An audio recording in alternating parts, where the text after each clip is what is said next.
And when you signed these documents, were you aware that you were signing your own death certificate? No.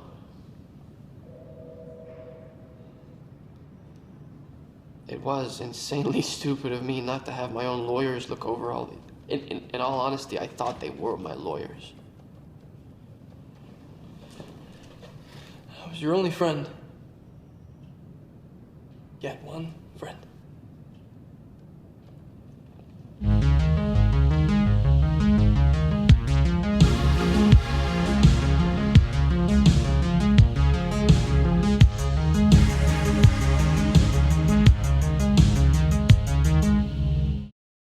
Welcome back, everyone, to the Harbor. I'm your host, the Kino Cowboy. I'm here with my co-host, Scott Keith. Today, we're talking about The Social Network, and like a lot of things on the Harbor, we bring up a movie that we're gonna watch, and then something in the media happens, and it's like, oh, okay, kind of around that time. We didn't really plan it, but like, it is interesting because Mark Zuckerberg is kind of trying to turn his face a little bit. He's changed his appearance. He went on Joe Rogan. He's You got that trying to Rogan like bump. shill out of nowhere. Not out of nowhere, but Everybody's trying to shill to the new administration. We're gonna have to talk about that. yeah. I think the moral of this story, I'll save the suspense, is that corporations don't care about anything except one thing. So Now, I hadn't seen this movie in 7, 8 years, and I was like, well, this would be interesting to look back on because at the time, 2010, we already thought Facebook had already come so far and only been 3 or 4 years.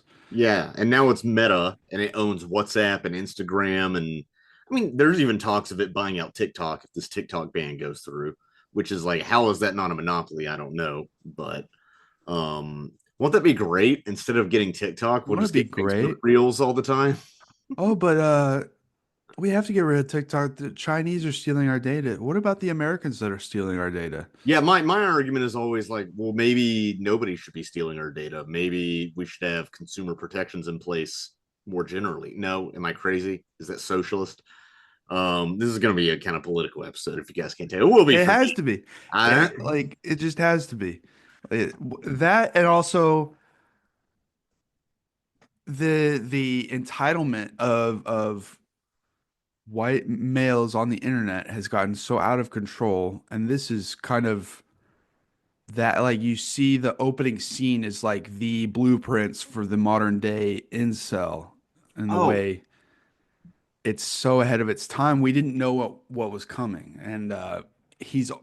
It's like, okay, well, maybe he's kind of this is a non-accurate portrayal of Zuckerberg. You want to argue this or that, but like, I don't know. Zuckerberg just went on Joe Rogan and was complaining about how the workplace isn't masculine anymore, and complained he about, said that because yeah, I don't watch Rogan. complained about lame ass shit like that. What does that DEI even this, mean? DEI that, just like every other incel on Twitter or any other website. So I don't know. It kind of seems pretty apt to me.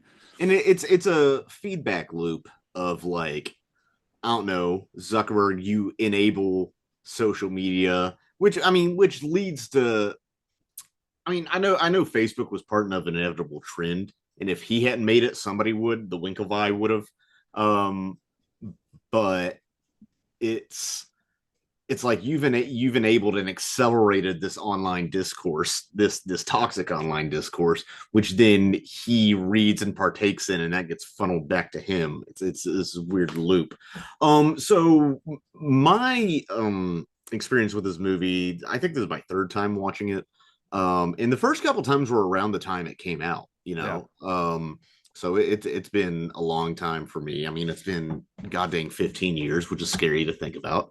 Um, but it's first of all, it's a really interesting period. It's a period piece within a period piece because it was Yeah. already a period piece in the 2000s at the end of the decade, kind of looking back up the decade when it came out in 2010, and now it's like a period piece of that, and also a period piece of the 2010s and like like the Obama era and stuff. Yeah. Um, so that's interesting. A lot of my criticism, I had two main criticisms of this movie, which are still there they're just not as strong as they were when I Okay. was like a teenager watching this. And one is what you said about the characterization of Zuckerberg, because I see Eisenberg's characterization of Zuckerberg, and I'm like, well, I've seen interviews with Zuckerberg, and he doesn't exactly talk like that. He's heightening up and making him like more autistic than he really is. But you know, first of all, like, who knows what Zuckerberg is like when he's not doing PR, like when he's just being him. But also, like, I know that Eisenberg, he's not doing an impression. He's doing a character based on Zuckerberg, which is something you have to get through. Because a lot of my criticisms of this movie were, I was like, well, how historically accurate is it? First of all, how much can we actually know? Because all these conversations were behind closed doors.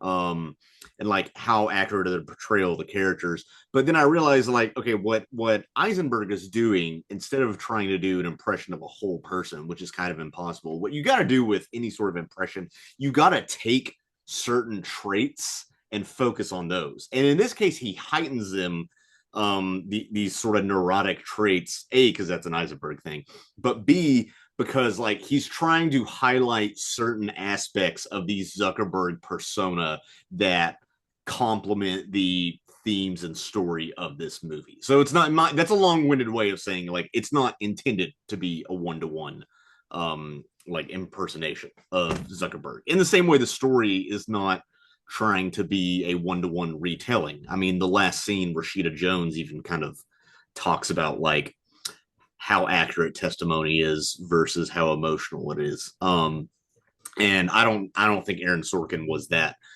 concerned with accuracy. I actually remember, if I'm remembering this right, a couple years ago, I listened to a Mark Maron WTF podcast with Aaron Sorkin, and they were talking about The Social Network and some of the like debates on accuracy that he and director David Fincher had.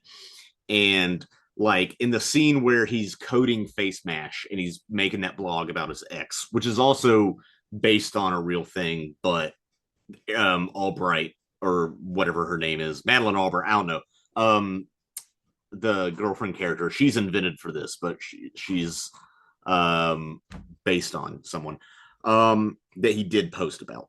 So the but they were talking about the debate of him like drinking beers and getting drunk while he's doing all that stuff. And Sorkin had originally written it where he was drinking screwdrivers, and he thinks that's better because he was drinking to get drunk. You know, it's more of a visual to the audience. And then Fincher, I believe, was like, well, we learned later that like he was really drinking beers, so we're gonna have him drink beers because that's more accurate, even if Sorkin thinks it's less cinematic.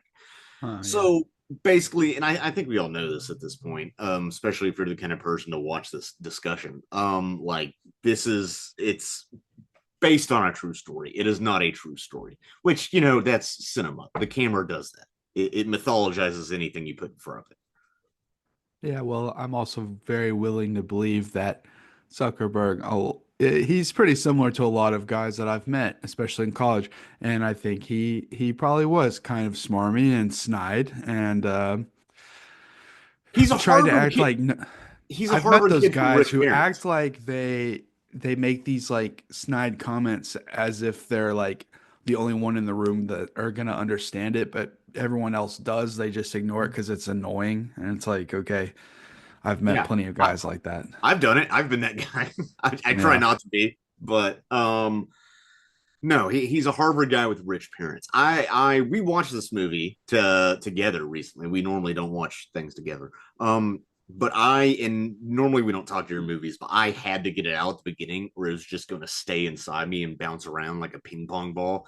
Is like when they were showing all this Harvard life at the beginning and all these rich pricks partying, I just had to turn to you and say, like, I hate these people. I had to get it out. I'm sure there's great people who go to Harvard. There's, you know, Natalie Portman, she's the actress mentioned in this movie. There's doctors, but Jesus Christ, because the idea of Harvard is like, he even says in the first scene of the movie is like, well, everybody's a genius. Like everybody gets a 1600 or close to it on their SATs. So like Harvard, I think even publicly has stated like we're like raising the future leaders of the world. You know, we're not just for the smartest, we're for the people who are going to be the future leaders of the world. It It's is also, inherently elitist. but it's also this purposeful thing and very realistic thing of look at all the fun you can have and party, and oh, I'm gonna look down upon it because I'm this smart intellectual, but secretly I wish I could be partying with them and feel included. So Right.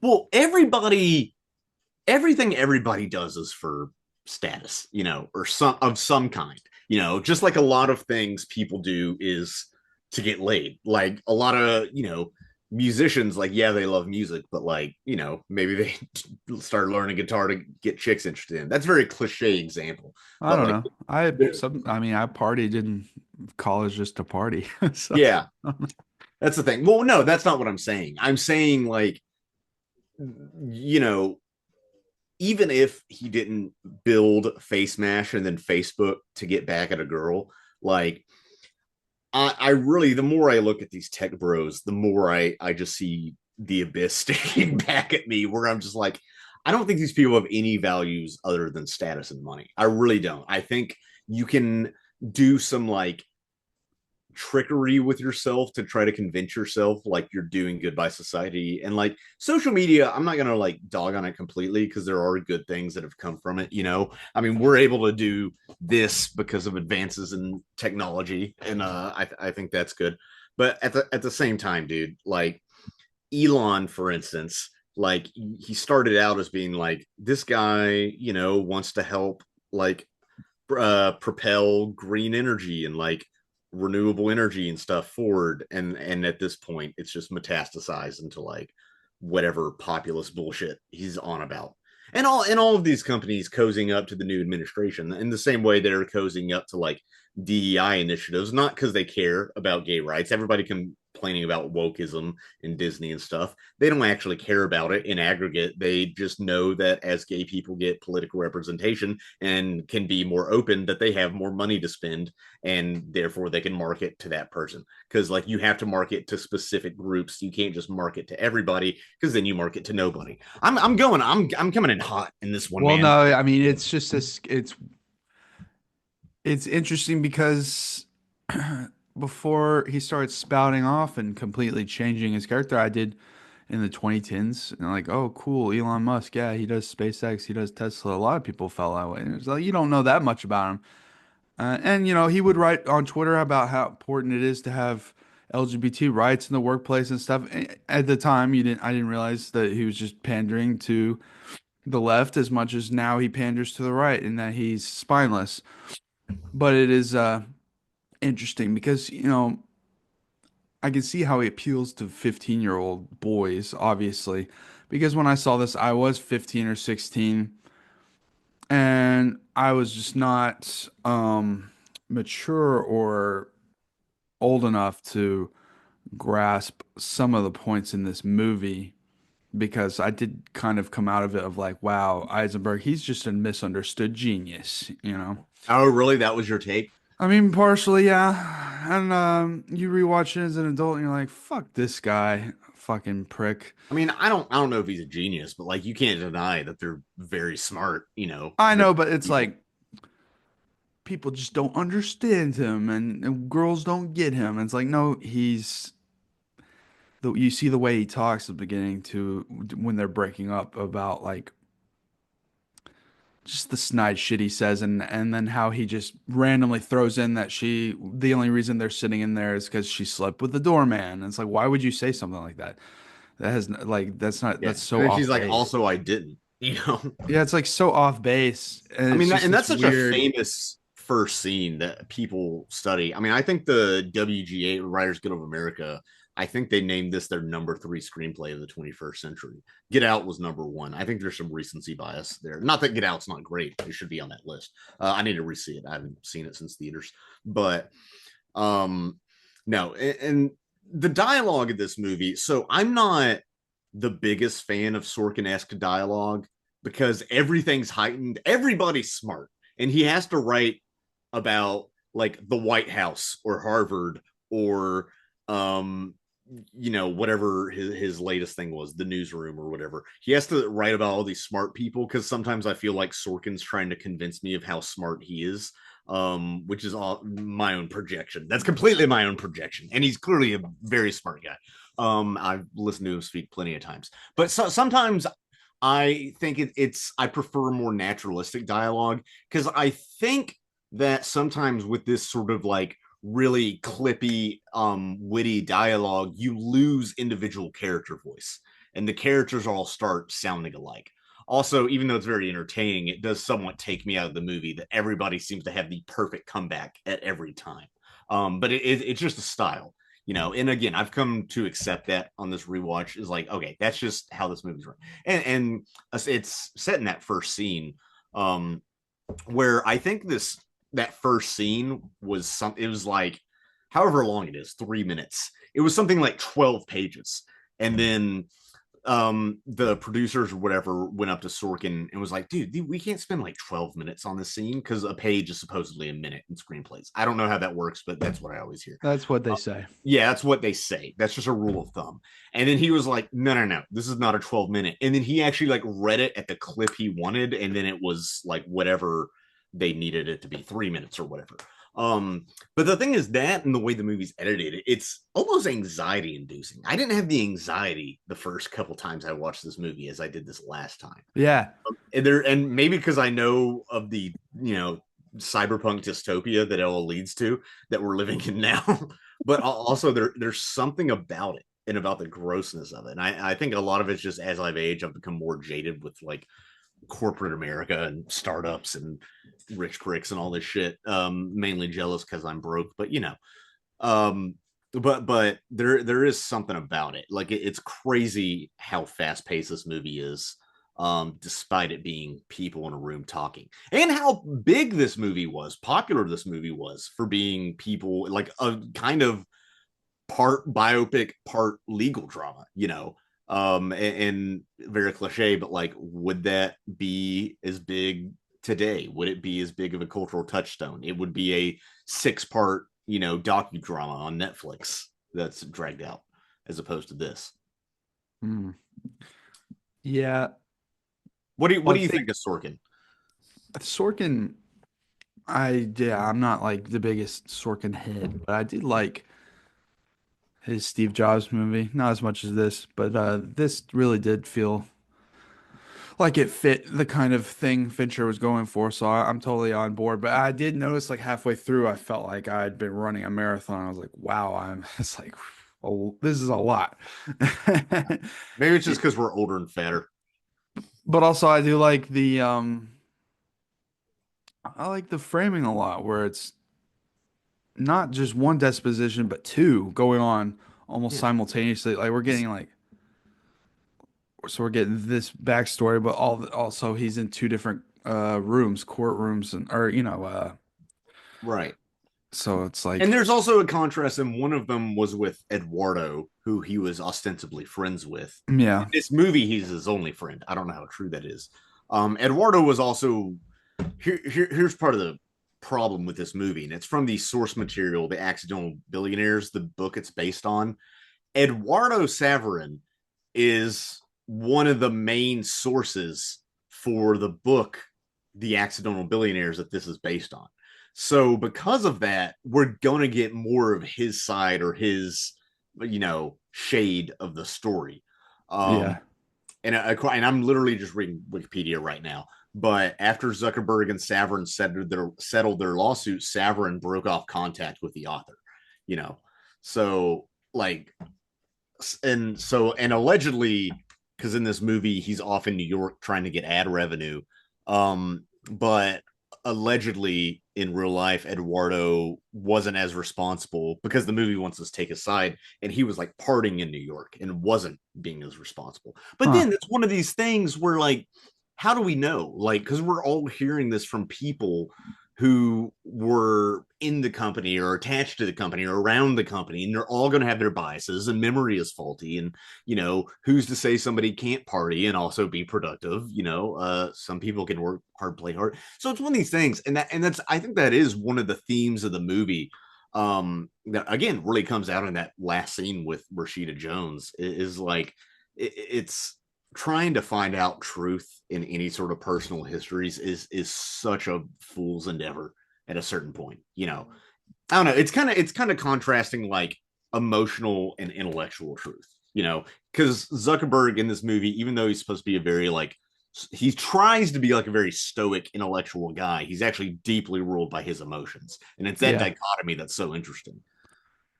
Yeah, the also like the detail at the beginning that Eduardo did make $300,000 over the summer. It's like, okay, so he does have some knowledge. I forgot it was 300,000. So it kind of comes off a little funnier that he was so like hesitant to for what money that first $1,000 was going to be spent and stuff, but you know. I that kind of makes sense to me. I feel like those kind of businessmen who do that, like they're successful because they're penny pinchers. Like you and I were talking after the movie, um, and we were talking about like if we won the lottery or something and won $50 million, we wouldn't really work again, or we would only work on passion projects. But that's Yeah. why you and I don't have $50 million. Yeah. And we don't have rich parents. But also that's the thing. There's pretty famous, and you can find it on YouTube video going around about Zuckerberg, the real Zuckerberg, talking about this movie and how inaccurate it was. And first of all, that's where he says like every shirt and like blade or like jumpsuit I wore in that movie was something I actually had in real life, which gets a big laugh from the crowd. But he also like turned it around as this is like an anti-Hollywood, like an anti. He didn't say anti-woke, but it kind of has its like anti-liberal Might as well Hollywood. now. Yeah, might as well now. People are tap dancing that LA is on fire, which is crazy. I don't know. Maybe we shouldn't have built a city there to begin with, but I digress. It's it's this thing where he says like maybe people in Hollywood can't comprehend that people just want to build stuff because they like building stuff. I'm like, well, what do you think movies are, dumbass? Like people don't go into entertainment because they just want money. They would go into finance for that. Uh, anyway, I've been yammering on. I've had a couple coffees, but it's one of those things I could see Eduardo penny pinching over $1,000, especially if you make 300,000 and you're like new, like that's the first big chunk of change you've got. And then you're afraid that people are going to want to like borrow money all the time or bug you or like, hey, I have an idea for a business. Like you would really want to know. Yeah. No, I get that. Also, there is this like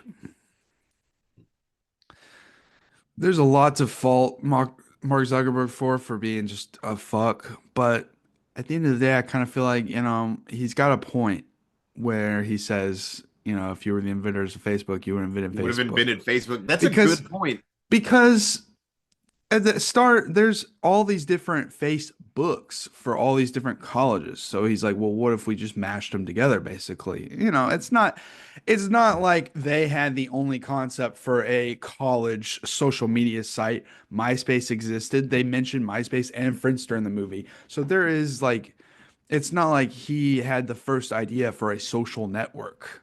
So I do kind of side with him on that. Like I know it gave him the idea and he went in his own direction and maybe he could have brought them in, consulted with them and stuff.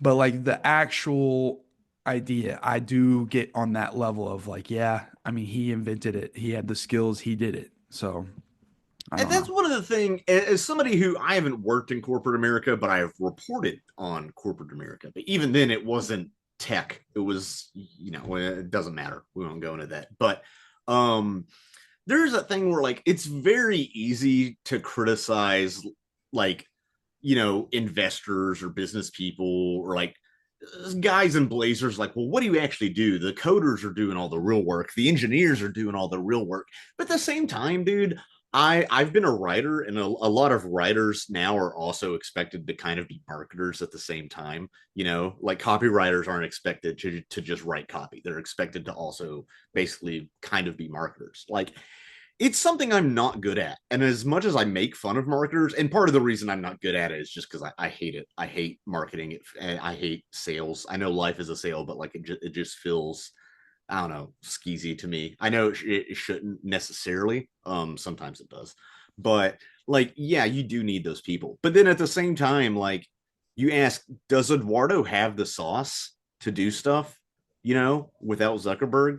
I mean, apparently he's the richest Brazilian. Yeah. Well, he He's a does. Brazilianaire. They want to make the point when he's making Face Smash that Eduardo does give him the needed initial algorithm. Yeah. So Which which is probably part of the reason he was able to settle for like yeah. his stake in Facebook.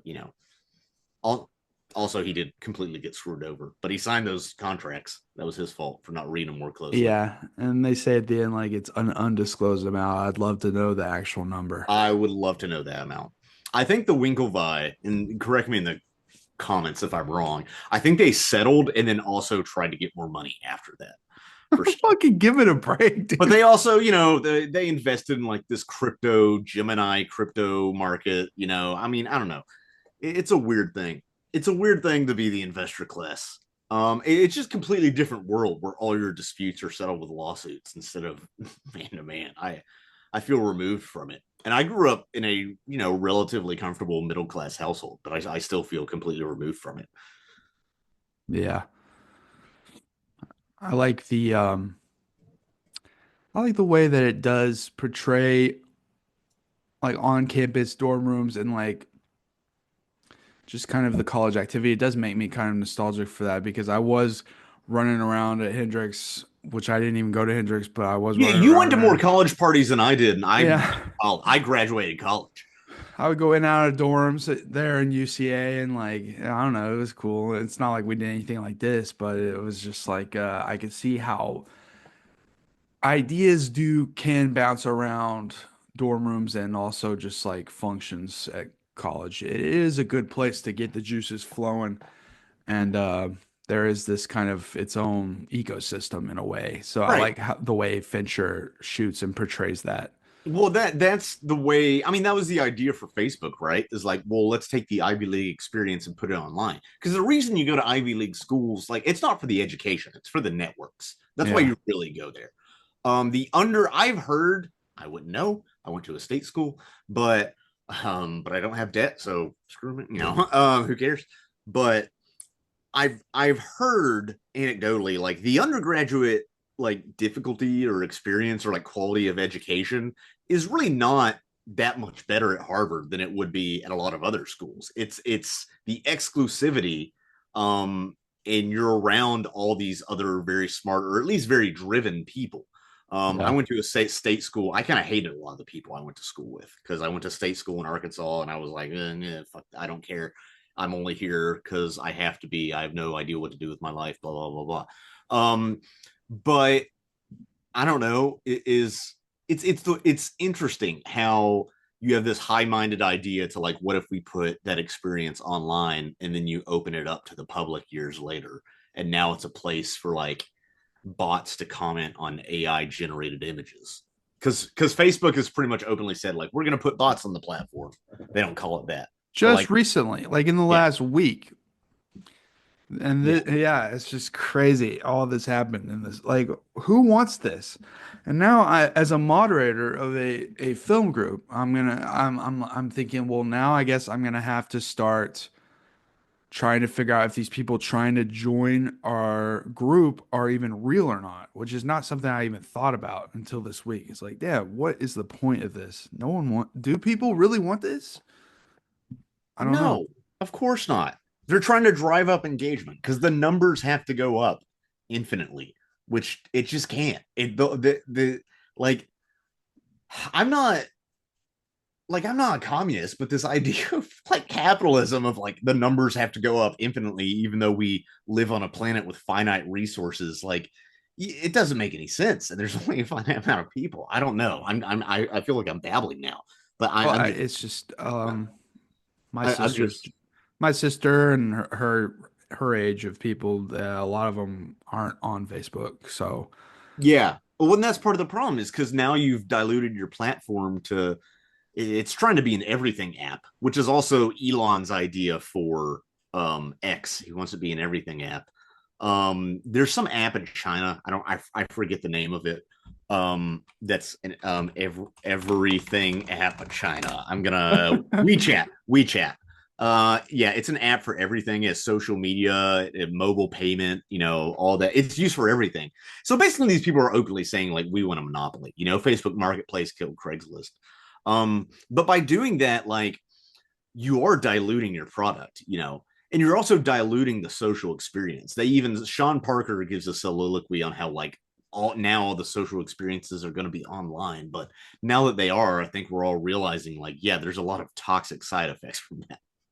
Horrible. And we're starting to see like actual devolving of just a lot of traits, social traits that used to be commonplace.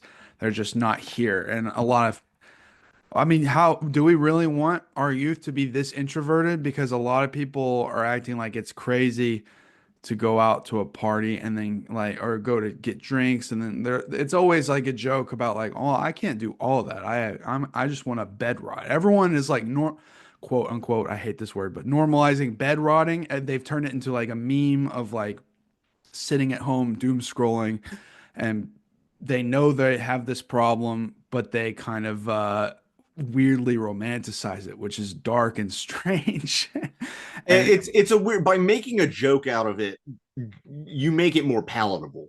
But yeah, part of the problem is when you make a joke about bad things, yes, it gives you a chance to lampoon it. It's good if you're lampooning the bad thing or pointing out that the thing is bad. But when you're making it palatable, not so that you can have an actual discussion about it, but so you can kind of make it seem less bad as you do that activity yourself, that's the problem. Brain rot was the Oxford Dictionary word of the year, right? I yeah. mean, it's a thing, and you're more online than I am. I'm an old man, but But it's it really is like, we say on our YouTube channel. Sorry. well, you know what? There's plenty of cool shit to watch on YouTube that, yeah, you get some armchair critics, maybe like us, Like but definitely like us. but you get just some really cool unfiltered stuff. Some of it's for the worst. Go look at Star Wars Theory. You'll know what I'm talking about. That guy is a fucking loser. But He's I don't not know. cool like us No, but yeah, I mean, uh, with our haunted mansion shirts on. hey, I like historical cool shit. I love the historic building of the haunted mansion. It is. What are you talking It's about? no, It it's was I mean, one of the haunted last mansion's great. projects Walt Disney oversaw before his death in Yeah, 1960. yeah, no, it's great. I've been there. Yeah, I get it. I'm just making fun. But now I'm off track, ass wipe. Oh yeah, sorry, I brought up Disney rides, and that got you Disney brained. We were talking about brain rot Yeah, and just and face. cool stuff on YouTube. Yeah, Facebook. It's like, It's the idea of engagement all over everything else. Bo Burnham, whom I know you're not a big fan of Inside, but I've told your take on Inside to other people where like you think it would have been the same if he had just crucified himself on camera, which I think is kind of the point. But yeah, it's pity party bullshit. yeah, oh yeah, but Bo Burnham was talking about like, well, like it used to all be about land and like colonization and these like physical resources, but now like everybody owns all the land. There's no more land to discover. So like now it's all about time, and that's where the attention, they call it the attention economy, goes in play. Where like everything once you to it's the reason we have like battle passes in video games now, because like every video game wants it to be the only video game you ever play or spend money on. Every platform wants it to be the only platform you ever spend money on. Versus like the old model of theaters, it's like, yeah, you can buy tickets to this and you can buy tickets to that. It's not just everybody having to spend their time on one thing. And everyone feels like that every hobby they do has to be monetized. We've talked about that before too. Yeah, that one's like you can't just crochet, you have to sell your crochets on Etsy, that sort of thing. Yeah, and it's like Facebook, like I grew sick of Facebook a while ago but there was this necessity to it in my life, unfortunately, where it's like I had built a community a bit, and that's where I post my art, post these episodes often. That's where I engage with people about film because I am in a few film groups, and it's like where I live, there aren't a lot of in-person hubs to discuss film on the level that I discuss it in. And it's like, well, shit, I want to get off of Facebook, but like these groups are the only way I get these really cool recommendations for films I would have never discovered on my own and actually like figure out and talk to people. Some of, I'd say 50% are atrocious and annoying people. But the other half, I do like their insight and their recommendations. So it's this just horrible tie I have to this site after years and years of like, okay, I like some of this community, but like, damn, everything else about this website sucks. And it's like, I guess really, if I lived somewhere else and could go to like indie film screenings and like film clubs and stuff, then I wouldn't be on Facebook as much. But and so it is that aspect of like I understand why people are chronically online. I'm chronically online, but it's like Yeah. it's Well, that's part of the good thing about social media is like it has, people from smaller towns or instance like can find information or like connect with people or like keep in touch. Are all the people, worth keeping in touch with? Maybe not, but and also like part of my criticism with these platforms has always been like I hate how I feel like I have to use this platform. I had deleted my Facebook and then and then I started doing stand up and I realized like all of the gigs, all of the open mics, like everything's online on Facebook. And so if I want to reach out to bookers or like talk to people or any of that, like that's how I have to do it. So I remade one, just for that. Which is part of the problem is that they have these weird monopolies because we don't visit individual websites like we did in the 90s or even early 2000s. And Facebook, I remember specifically blew up when it became available to the public. It blew up when I was in seventh grade going into eighth grade summer. And I created it in 2007, which is mind-boggling because that's 18, almost been 18 years. Yeah, that can vote. More. I've been on Facebook more than I haven't been on Facebook in my entire life. Yeah, It's that's a way of putting it. Wow. But I just remember it was the 90% of the way of making plans now, like immediately. I was like, because it took a while. It took until about 2009, I'd say, is when all the moms and all the adults, older folks started. Yeah, and Facebook. Me. That's when I got on it. There was about a 2-year period where it was like just kids and college aged folks and stuff, younger people. I do really wonder what it was like when it was you had to have a .edu when it was just like colleges. But it really was like every plan now was like, let's make a Facebook page. This guy's having this get together at his house. And it opened the door for me socially, I will say, in seventh and eighth grade, a bit in ninth grade. Because I remember like, other than Facebook though, you just have to, I would like call all of my friends individually and be like, okay, I want to do this. Do you want to do this? Okay. And then I'll call my other friend. Me and Jack want to do this. Do you want to do yeah, I would do that. It's just on so the landline. But it's like, that's how I remember even that year is how I reconnected with an old like friend of mine, Adriana, when I was friends with her in like elementary school. And then now we were in middle school and we went to different middle schools, but I reconnected and then we went on a date and she became my first girlfriend through Facebook. Same thing for my fiance. Yeah, I was about to say your fiance. We started talking on Facebook because we had mutuals and lived in the same area. And now we're getting married. So I can't fault Zuckerberg that hard. The thing is, though, here's the thing. At the end of Oppenheimer, he's looking into the camera like, what have I created? And I don't think Zuckerberg has any remorse for the amount of misinformation on That's the different kind of ending. And it's like, it was kind of like, what has this guy actually learned by the end? I'm not saying Facebook's as bad as the atom bomb. Actually, I don't know. It might be worse. I don't know. We don't know where it's going.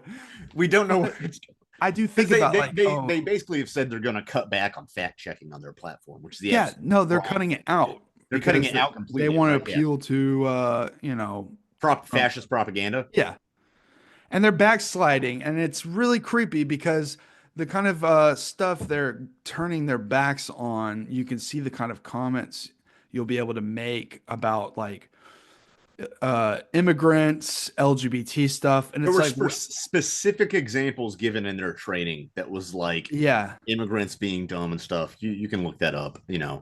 Um, it's scary because it's no, like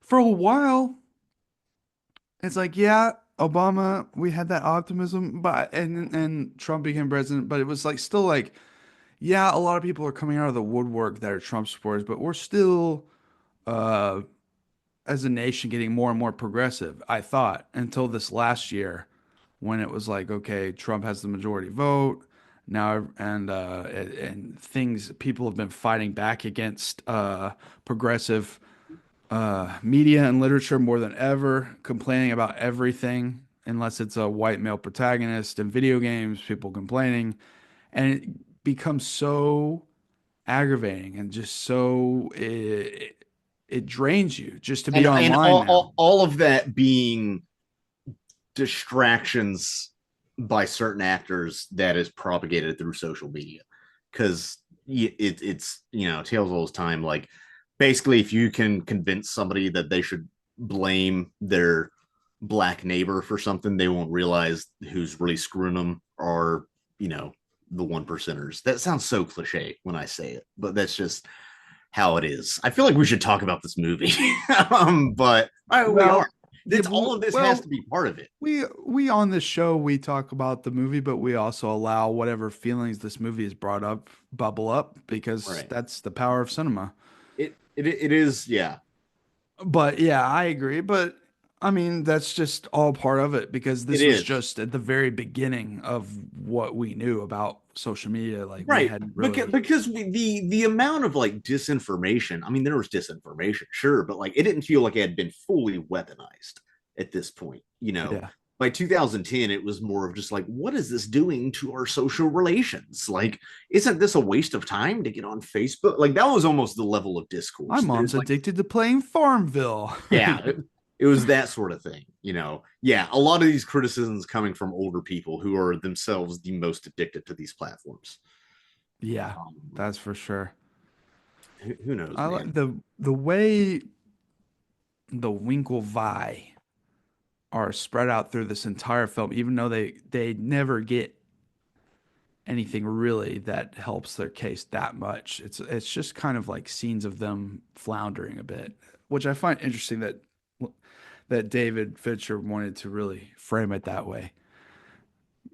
I don't know how sympathetic he's trying to make them because it does build up to a point where like they are in this giant rowing competition and they barely lose, and that's used as like an example of I'm fine with losing like this, but not against Zuckerberg. That's a completely Yeah. different kind of loss. Although they aren't fine with losing by that, they hate that they lost it was so close. But I know. And it is that thing. I mean, part of it's because they are important to the story. If you're going to talk about the litigations around the founding of Facebook, but also I don't think he wants us to be that sympathetic. I think he wants us to be more sympathetic toward Eduardo. And is this hard thing with IP? Like, how do you define an idea? What is stealing an idea versus taking Yeah. inspiration? But like at the same time, somebody had to come up with the idea and deal with it. So I do sympathize with them a little, but mainly just because I don't know, Zuckerberg's such a piece.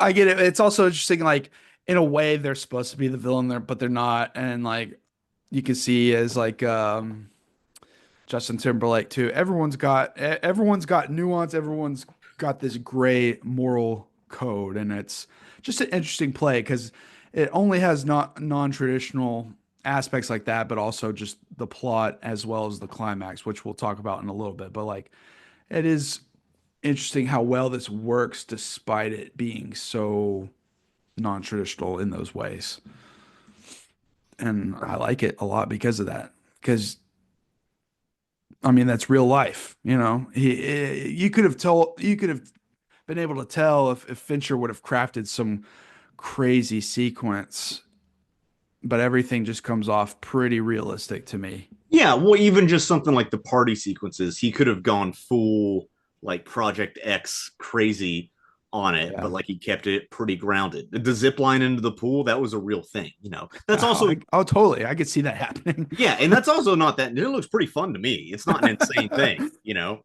I like a zip line. So there's all that. It's weird. It's like an underdog story, but the underdog is like a rich kid at Harvard. So he's not that much of an. It's like an anti-underdog story. Yeah. Um, I don't know. It's The interesting. like I said at the very beginning about how it was ahead of its time and we just had no idea. Unprecedented. But the core character, there's so many Mark Zuckerbergs out there now because of the way certain online communities and echo chambers have enabled them. But the key quote is from his ex-girlfriend, who I find interesting. He approaches because he sees her at this dinner table at this event. And you think, wow, is this guy gonna actually apologize? And he says a lot of stuff, but at no point does he ever say he's sorry. Mhm. And she says, "You write your snide bullshit from a dark room because that's what the angry do nowadays." And that took place in like 2003 or 2004. And think of where that's escalated to now.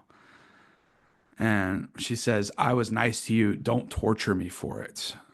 At no point was she ever like a bitch to him. He It just it it does. If I will, I'm gonna levy one criticism against this movie. Um, why were those two dating in the first place? You know, I have trouble seeing why those two would be together in the first place. And I guess we don't get enough of her. You know, I mean, I she's think it was a brief kind of fling yeah, that I he think probably in a way kind of manipulated the language into being what he considered to be a relationship when it probably wasn't even fully what he thought it was. that's a good way of doing it. And again, this in the year this movie set in, I think it's 2003. That's when he and Priscilla Chan, his now wife, started dating.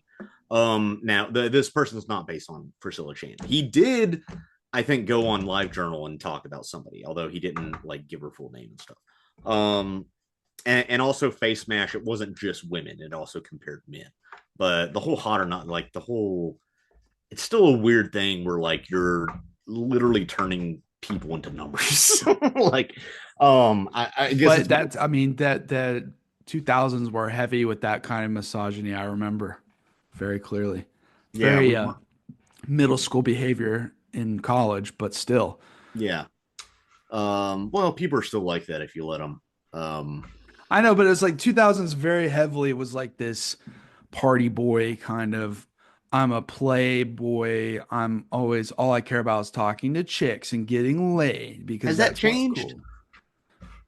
I mean, it's not as like I mean, really I guess with political think of all the correctness, frat boy movies that were made back then and all like the party animal shit. yeah. Well, I guess those movies just don't get made anymore in the current Hollywood model because you know frat boys aren't buying tickets to movies. I guess unless they have Captain America in them.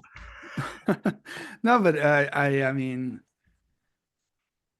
no, because now things have changed even at the college level. I just read an article about like how this group of guys beat the shit out of the guy they knew who was 21 because he was dating an 18-year-old and they thought the age gap was fucked up and called him like a pedophile or something. Yeah, I Like, saw what are we something doing about here? that. I don't know. That's crazy. I Uh, like don't know. I dated a 19-year-old when I was 21. Is that okay? But 18's I not? did a 17-year-old when I was 18. Oh god. Oh, that's terrible. Oh no. So, it is what it is. No, I don't know. But I was thinking about how, what was it he said about just recently on Rogan? Ooh, what did he say on Rogan?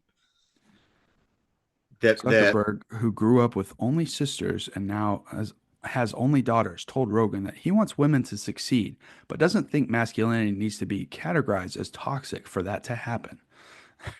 Okay, so that's just a complete misunderstanding of the phrase toxic masculinity. And in his case, I would argue a willful misrepresentation that he does understand what toxic masculinity really is, but he's playing lip service But to. it's simply that, and like this stuff I've read from this interview that just happened that changed some of my mind on the characterization of this movie because I thought it was far-fetched then, but now I read this stuff and it makes me feel like just like in this movie, nothing's really changed from him in the way he kind of views things and people. So I don't know. Seems pretty.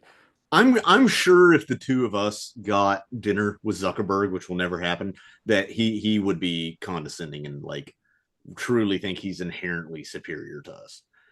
I think that's what gets me is when people are good at one thing, they think they're better at everything. Like people are good at coding or like building websites, and Yeah. then so they think they're just geniuses in every other thing.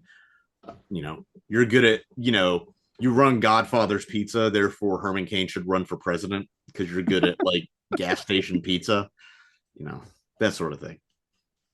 Also, like, yeah, there's no room for that hubris because the metaverse flopped. What is the metaverse even? And I don't even get it anymore. Like, what's the point? It was Second Life, right?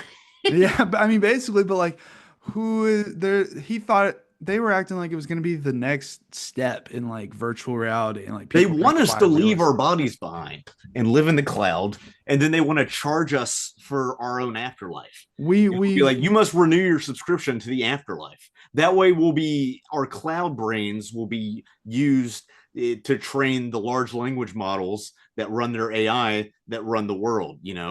That way they'll use our ever living souls as a permanent source of labor. I don't know. I just made up a well, sci-fi it's like novel in we my head right now. ran out of everyone bought up all the land, so it's not for sale anymore because we run out of land to buy up. So now we're gonna make up virtual land for you to buy up because it's that bleak. Yeah, you can buy land in the metaverse. I think on rewatch, I did notice like Sean Parker's character. I hadn't seen it in a while. I forgot like he is 26, 27, and I'm not saying he's a piece of shit. I'm saying it does show off his immaturity that he's only really hanging out with like young college girls, 18, 19, and like he seems emotionally stunted and just immature. And also, I guess I didn't realize how paranoid he actually was when I originally watched it. Because when you rewatch it comes off as a lot of conspiracy theorists I see on social media and on TikTok of just like, but in his own life. I actually, yeah, I didn't notice that until this watch. And of course, that comes to bite him. And, well, it comes to bite Zuckerberg in a very interesting way because he's kind of playing off of he's Zuckerberg the whole movie's ignoring Sean Parker's faults because he's inspired by him and thinks he's got the sauce to take their product to the next level. And then it really falls flat when he gets busted at that party for coke because then he starts talking about, well, you think someone planted this coke in this room? Like, what the fuck are you talking about? Like that's like the devastating blow that I really enjoy having to see Zuckerberg accept and like you made your bed, you have to lay in it kind of scenario. So I thought that was pretty strong and because it's such a non-traditional climax, but it that element really has a build up when you're kind of processing it in the background as because Sean Parker really starts to creep in more and more and more until you get to the point where Eduardo comes back to visit from New York and Sean Parker's acting like he runs the place and you really start to detest the character. I really like that aspect of like that one guy. And that's a realistic way I think of how plenty of startup businesses can go and how infuriating that must be. And of course, Fincher was smart and correctly set it to where it was raining.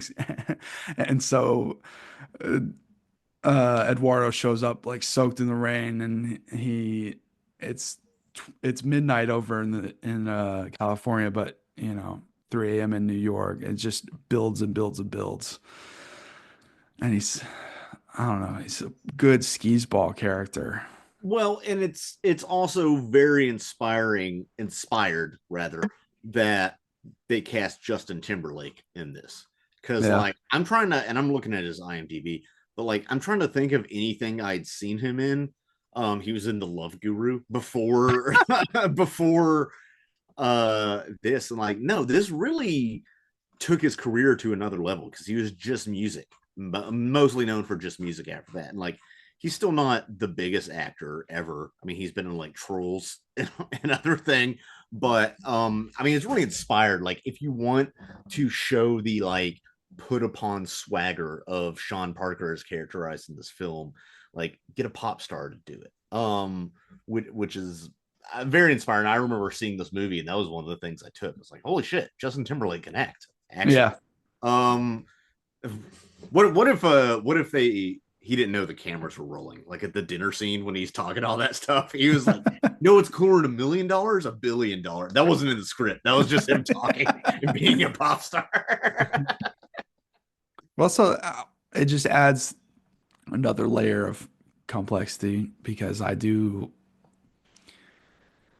it's like, yeah, he doesn't really have money, a crazy amount of money to show for Napster and stuff, but like I still think Napster was an important part of the evolution of how we do things in the 21st century when it comes to music and media and stuff. And he kind of like is a person that can see that the greater good, even though he didn't make money off of it, which is a crazy aspect to include and want to put into your new company. But I don't know, it's just fascinating that Zuckerberg would be so attracted to this guy in that way. Yeah, I've definitely not at this level, but I've definitely met people who are natural salesmen like that. And to me, it turns me off. I'm like, okay, I know you're trying to like manipulate me, and I find this weird, and I'm just gonna be antisocial and like turn it off. I really relate to Eduardo there. It's interesting because you read about a lot of like startups and stuff from the 90s, I feel like it is optimistic. Like the internet will be this great democratizing force, and that people will be able to express themselves and all this stuff. And like part of it, I think the problem is like, I don't know. We were talking about paywalls for like newspaper subscriptions online earlier, and I'm like, sometimes I think the idea of like giving things away so freely or cheaply online has really devalued a lot of stuff, and like was never a good idea, and like something we shouldn't have done in the first place. I don't know. I just remember reading about, though, a lot of these things, like you have to figure things out. You have to figure out like, oh, giving away music for free is like not a viable business model. Of course, how do I make money off of that? Yeah, but there's a medium people had to accept because a lot of people were broke. A lot of people don't want to spend $12 an album, and but if these I'd be immediately ready to pirate. But if these tech companies, that's true, you would immediately be. No, it's like, but if these tech $10 subscription service, if these companies weren't sucking up all the wealth anyway, don't you think you might be able to have more to spend $12 on an album? That's the counter argument. The counter argument for me is, I am willing to spend the $10 to $12 a month to have an easily accessible library of a bunch of music on one platform like Spotify, than have to go through and pirate every album that I like and find new stuff. So sure. They got, there's a medium there. And but what I think what I was getting at is like, you have this sort of like, there's, and maybe I'm talking out of my ass here, but like in San Francisco, you still, at least earlier in like the .com boom and stuff, you had maybe more of this like hippie mentality of like the internet being this communal space. And now it's like that pretense has been dropped, and you have OpenAI combing the internet, stealing everybody's work, and trying to resell it to you via like large language models or through Stable Diffusion. Which is that OpenAI or is that a different company? I don't know. Yeah. You know better than I do. You train AI for a living, right? Okay. Don't tell everybody that. Okay, I won't. You can cut that out. You're the one who edited this. I know. I know. I just feel it's like I do it because I have to. It's the only job I have right now. But I do start.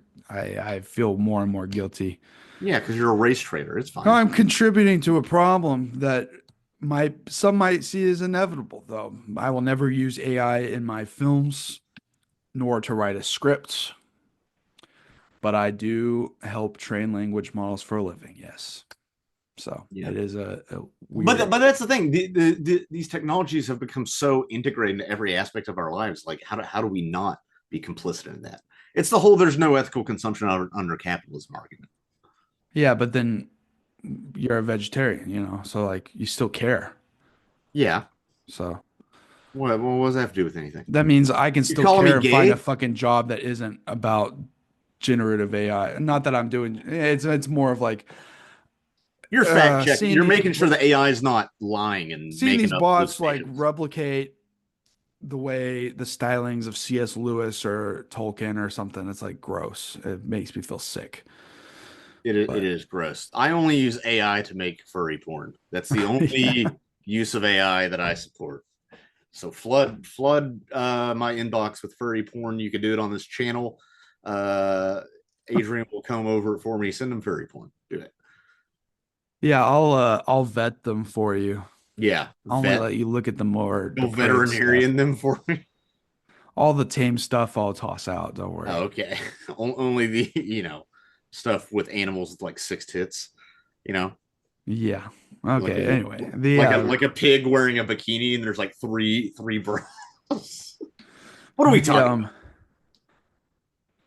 there's certain aspects of this movie that I could see definitely being true, and one of them is where uh Zuckerberg hosts like one of those like hack offs where it's like six guys in a circle trying to like do a certain like that totally seems realistic to me. Absolutely, stuff like that happens. Well, I know there's the hack-offs are true, and then like in college drinking games are true. So the two of them, we have a buddy who's in IT, and they do little games like that. They're not drinking like that, but they do like competitions like that at like conferences and stuff. So no, that something like that seems absolutely true.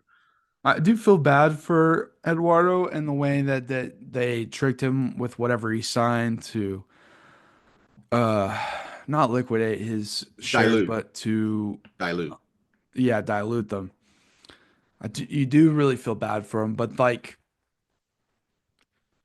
yeah, you also kind of rationalize that yeah, I don't know how much in this specific scenario Eduardo was contributing. Like we know he had the startup and he had good ideas, but like the fact that he couldn't see the bigger picture and was still bumbling around in New York instead of immediately putting all of his chips in on this, I think is the downfall. Like obviously, any real I can't say obviously he's very successful and he's one of the richest people on the planet, but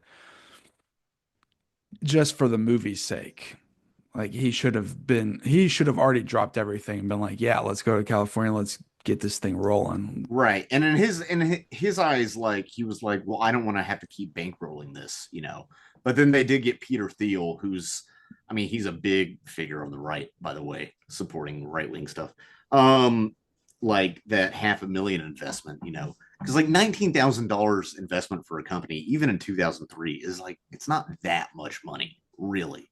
You know, I mean, that's like a low salary for one person. And I know they're not accepting salaries at that point. They're just trying to build the company.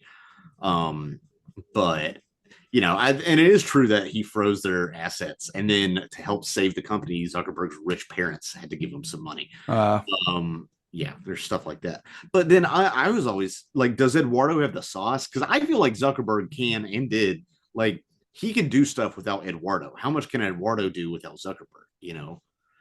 well, how much could have Zuckerberg done without Sean Parker? So I don't know.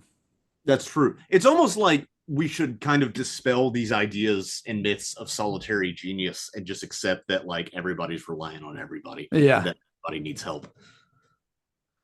I don't. Yeah, I know, And but it's like nobody's truly a self-made man. it is interesting though. Like compared to now, seeing like supposedly how Zuckerberg was so hesitant because he's like, well, we don't even know what this thing is. We shouldn't be monetizing it because that's unpopular. Still wanting to appeal to cool college kids. And now you think of how hoard out, beyond hoard out, this all is on the internet. It's It's crazy. inevitable. You get a board of directors, you get investors, you get shareholders, and they're the real owners of the company in theory, and you got to cater to them. See, that's the problem. Yeah. Isn't shareholding, is that communism? I don't know.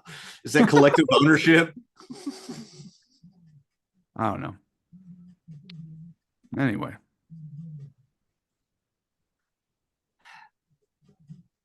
What's up? I don't know. I was just pulling up started scene just to kind of take a look. Because the whole time Andrew Garfield is like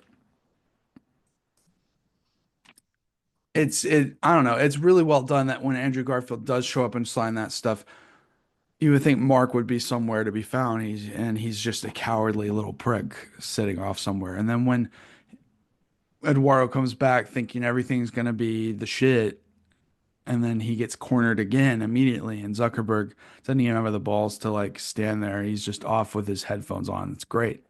And having him all the way down the hall, and then having Fincher just have the tracking backwards following Eduardo as he goes towards uh, Zuckerberg. And we finally get that one outburst where he screams and then he throws down the laptop. It's such, comparatively to the rest of the film, it's such a violent outburst, even though I totally understand his pain. I'm not saying it's out of that it was too much, but it's comparatively to the rest of the script, it's like, wow, this is a big moment. And in any other movie, any other like heavy drama, this could be just a normal kind of sequence. But it's interesting that this is everyone's so, nerdy, Yeah, I was tame. going to say nerds, betas, pussies. Yeah. And so like this one outburst is like, okay, wow, we're in the finale. Like this is a big Well, deal here. it's a thing where like the higher up the socioeconomic ladder you climb, the less likely your problems are going to be solved with violence. Yeah. Because like you're more going to deal with lawyers and stuff versus like I live out in the middle of Appalachia. There's not the nearest police station is 50 miles away, but I have my shotgun.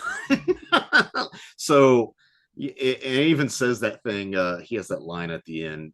Eduardo says, "I love it when you stand next to me, Sean. It makes me look so tough." You know, it is interesting. The only people and I'm not a tough guy at all, but the only people in this movie who would intimidate me would be the Winklevi. The rest of them, I'm like, Yeah. yeah, I could beat that guy up. Everybody but the Olympic rowers. Eighth place hacks, mediocre, only eighth place in the Olympics.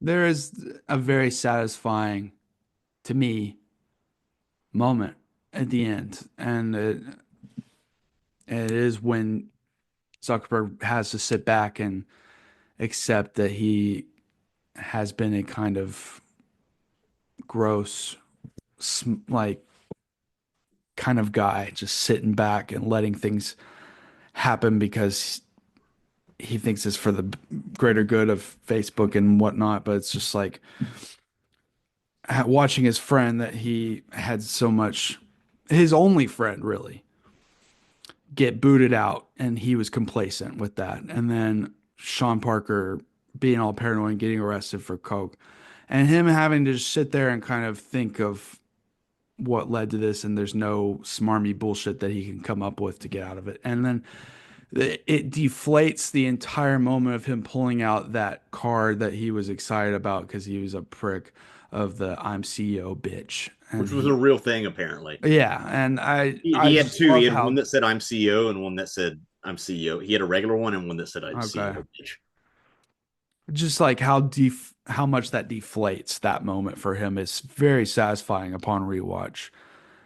But also, I like the flip side of the final sequence where he's talking to Rashida Jones, and then she leaves him alone, and it's like he's pulling up his ex's name on Facebook and and he adds her as a friend and refreshes, as it signifies that what has he actually learned from any of this at all? And it's kind of a bummer because you're like, fuck this guy. No, he's burned every bridge. And like it's like in the context of this movie, it's like he's just a lonely guy who wants everybody to be as lonely as he is by flattening every social gathering to being on the internet. He wants everybody to be as disconnected as him by being on the internet. Um, which I mean, I think part of that's the time of this movie. Like I said, the rhetoric around Facebook was like, is it making us more or less connected? It was so much simpler, the kind of arguments for and against Facebook versus like having bots and AI and like, Cambridge Analytica, them spying on users and selling that information to people to then target ads and manipulate them politically, and Russian bots, which is totally a thing. There's Russian troll farms.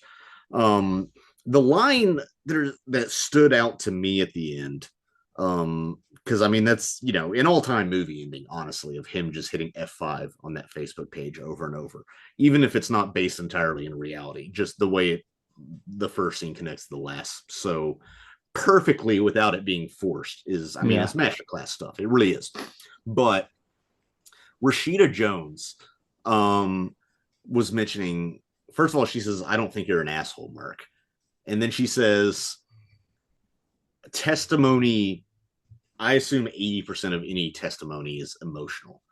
And then she's like, I could get a jury to convict you if I wanted to, just by like asking, like, and I forget exactly what she says, but like I could just ask a question and it really doesn't matter what you answer. That plants doubts in the jury mind because her expertise is Yeah, it's just the way she reframes the stuff that's already been said and just the kind of tone that immediately puts the thought into the jury's head. Yeah. and and then the line that really stuck out to me is every creation story needs its devil, which that's fascinating to me because that's almost like the filmmakers looking at us and actually asking like, how true is this? It almost seems like they're getting ahead of themselves with the defense of their kind of acknowledging like, yeah, we're framing this in a way that demonizes Zuckerberg, but how accurate is that really? But we needed a villain and a protagonist for this story. Now, does that defend them from any criticisms of like propagandizing or being biased or being inaccurate? Probably not. If anything, it makes those criticisms more on the nose because apparently they knew about it ahead of time. But I think it's really interesting that Sorkin, especially, I know, would say, like, I don't really care about the inaccuracies in this because it works so well as a story. Doesn't bother me, especially fuck it. Mark Zuckerberg deserves it. So, I mean, really, fuck it. Now we need the Elon Musk story. No, not really. That'd be terrible. I don't want that. No one Dude, wants have that. you seen he's been paying people to like play video games for him and climb the ranks. And people have been shitting on him. Like, what is it, Path of Exile? People have been shitting on him because he clearly doesn't know the game. I saw his Elden Ring build and he had 3 shields equipped. And I'm like, dude, nobody has 3 shields equipped. Your equip load is so heavy, you're just gonna be fat rolling everywhere. It makes no sense. If you've ever played a Souls game, that's what I hate about more than anything about that guy, is that he's equipping 3 shields in Elden Ring, which is nobody ever does, you know. Um, that's what's crazy to me. Also, there's this thing about people talk about like how being CEO is like so hard. And he's like, I'm the CEO of 3 companies, and then I also play Elden Ring. I'm like, well, it can't be that hard. He went on that Fortnite stream pretending to be Adrian Dittman before he admitted that he was Adrian Dittman. So it was him. Who's And Adrian Dittman? What is this? oh, you missed the whole thing. I missed the whole thing. Tell it to me real quick. Uh, there was this guy, this glazer online on Twitter named Adrian Dittman who was like always commenting on Elon's stuff and like boosting him up and stuff. And people figured out that it was Elon's alt account. And then it made him look sad because it was a picture that Elon posted of him with his kid on his shoulders and Adrian Dittman saying, "You're such a good dad, Elon. Thank you for this, this, and this." And then once you realized it was his alt, it was like the most sad, pathetic shit. And then some person tried to come out and say, "No, that's not Elon's alt. We did some research. We found the real Adrian Dittman who lives in Fiji." And it was kind of like is this true or not? And then Elon just came out and said, "I am Adrian Dittman."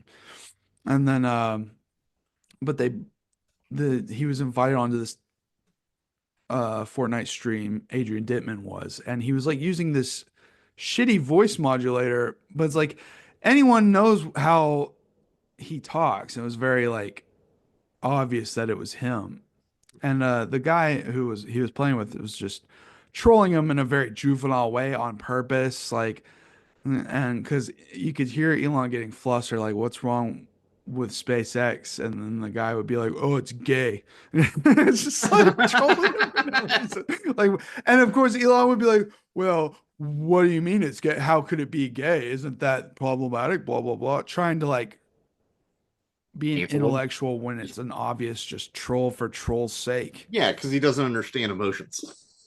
And it was just really, really funny. I'll find you a clip. I'll send it to you. But I don't know. Yeah, some of these people just socially inept. Right. Also, autism doesn't excuse you from being a piece of shit, Elon or Zuckerberg. So, you know, also, you can't make women like you. That's the moral of the story. Anyway, are you frozen? Oh, Hey, are you there? there you are. Yeah. I said Okay. even if you're the richest man on the planet, Grimes will break up with you. Yeah, what a weird thing. Anyway, thanks for listening, everybody. We have plenty more episodes like this. If you want to support us, find another episode you like, share with a friend who also likes that movie. Go check out my video essays. I have like 5 or 6 on here. Go check those out. I have a book for sale if you want to support monetarily. Scott's a comic. Follow him on Instagram, Okay, comedy. etc., etc. We'll be back next week with a new episode. I've got a new essay on the way, which will be focused on watching all the movies that were banned in my household growing up from my evangelical mother. So, look forward to that if you like. We'll see you next week. Thanks for watching.